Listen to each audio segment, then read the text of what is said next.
Good day to you. Today's conversation is going to be about cycling and running. And in case you're wondering what that has to do with making money or investing in the stock market, well, just wait and watch. My journey with the running or cycling or any of these outdoor activities started many years ago, and you'd be surprised to know that I couldn't run. And I've been the survivor of a pretty severe accident in my childhood where, well, I mean, it's a miracle that I'm walking right now. But a few years ago, I used to be out in the UK, and I started to think about running seriously. Now, this place was cold and not the most pleasant place to run, and well, the long and short of it is that I just didn't get very far with those runs, maybe 2 miles, which is about 3-4 kilometers max. Come, I came back to India and I started to plateau.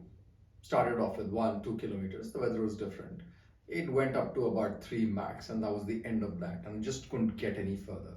Had great diet, I was doing everything right, but just couldn't get there. Then I started to go look for information on experts or on people that had actually done this before. And the surprising answers came from people like Christopher McDougall, who's written this book, Born to Run. It came from Hal Higdon, who runs one of the most awesome training programs online. He was dishing it out for free in those days. And then I started to build my stamina up a bit by bit. It did not require a change in diet, it did not require a change in how I was running.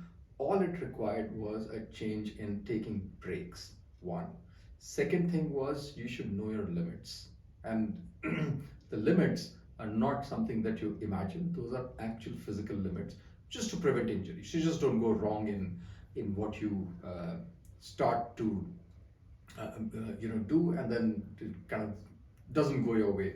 So you then stop doing it, but you should actually push yourself, but at the same time be aware of damage that you can do to yourself. So yes, there were injuries along the way, but it ended up with my running about 50 kilometers a week back in the day. So that was an interesting one. The second tryst with the exercise came with cycling, and I think I got my current cycle about 10 years ago in 2013. I started off with 5 kilometers. That was a big deal. And remember, this is a heavy mountain bike, and I was using it in Mumbai roads. So not the speedster that you kind of see zipping around these days. But I started with 5, went up to 10, went up to 15. The max I did back in the day were about 20-25 kilometers. Now that was all a plateau again, maybe not doing the right thing, was trying to apply some of those running principles, but that also didn't work. This all went on till the lockdown started. Now, as soon as the lockdown started to open and you still had to maintain social distancing, I started to ride. The first day I rode 10, then I decided to, okay, let me up this a little bit. Went up to 15. The third day it was 25.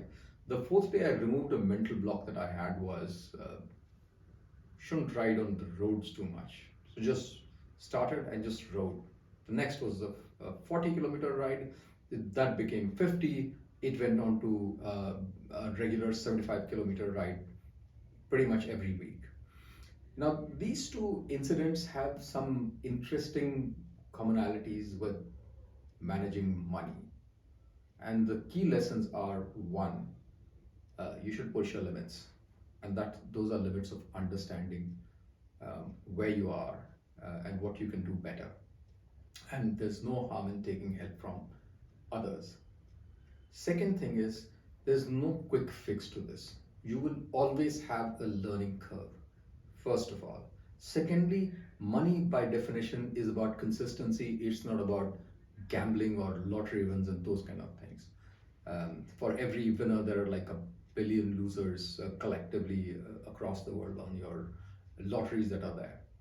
So when you start to invest or look at building your wealth, you first need to take baby steps, right?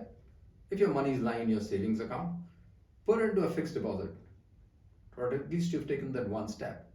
Start to look at investing. Maybe if you have if you're reasonably wealthy and you're still not doing very much with your money, start to buy a few stocks, buy a few ETFs, invest in some mutual funds. The idea is to get over your own fears or imagined limitations to get onto the right path. Once you've done all of this, and then you need to plan, because that 75-kilometer ride cannot be done off the cuff.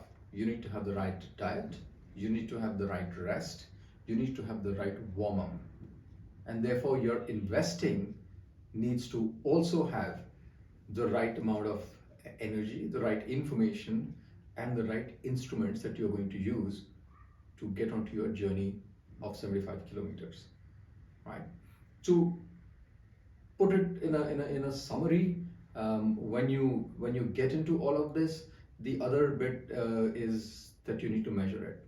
I mean, if you stop measuring how much you're running or how much you're cycling or what your investment is returning, you will pretty much not get anywhere. So the other important thing is to make sure that you're measuring it objectively. One of the problems that we face is, look, I've got 10 stocks and I'm doing a great job because what I'm doing is selectively looking at my best performing stock and ignoring the rest. That's not what one must do. Objectively look at your own performance as a portfolio manager for yourself, and then compare it with outside. If you don't have the time, if you don't have the energy, you don't have the wherewithal, you don't have the inclinations, don't do it because of some FOMO. Just get outside help. That 0.5% or 1% that you pay will be well worth it. Last but not the least, be very, very objective in assessing your goals. The goals, A, need to be well thought out, B, they need to be realistic, and C, they need to be consistent, right? Just because I've done 75 kilometers doesn't mean I can do 100. So in that context, make sure that you are very, very aware of where you need to be. Do you need to buy a house? Do you need to send some kids to another country for education? Do you need to trump up some major amount of money for buying a business that you're looking at? Any of those things will require planning and realistic planning. So on that note, I'm going to pause this discussion and maybe come back to you with a few more related anecdotes on how I look at money and investing, and hopefully that'll be helpful to you. Thank you very much for your time. Hope to see you again tomorrow.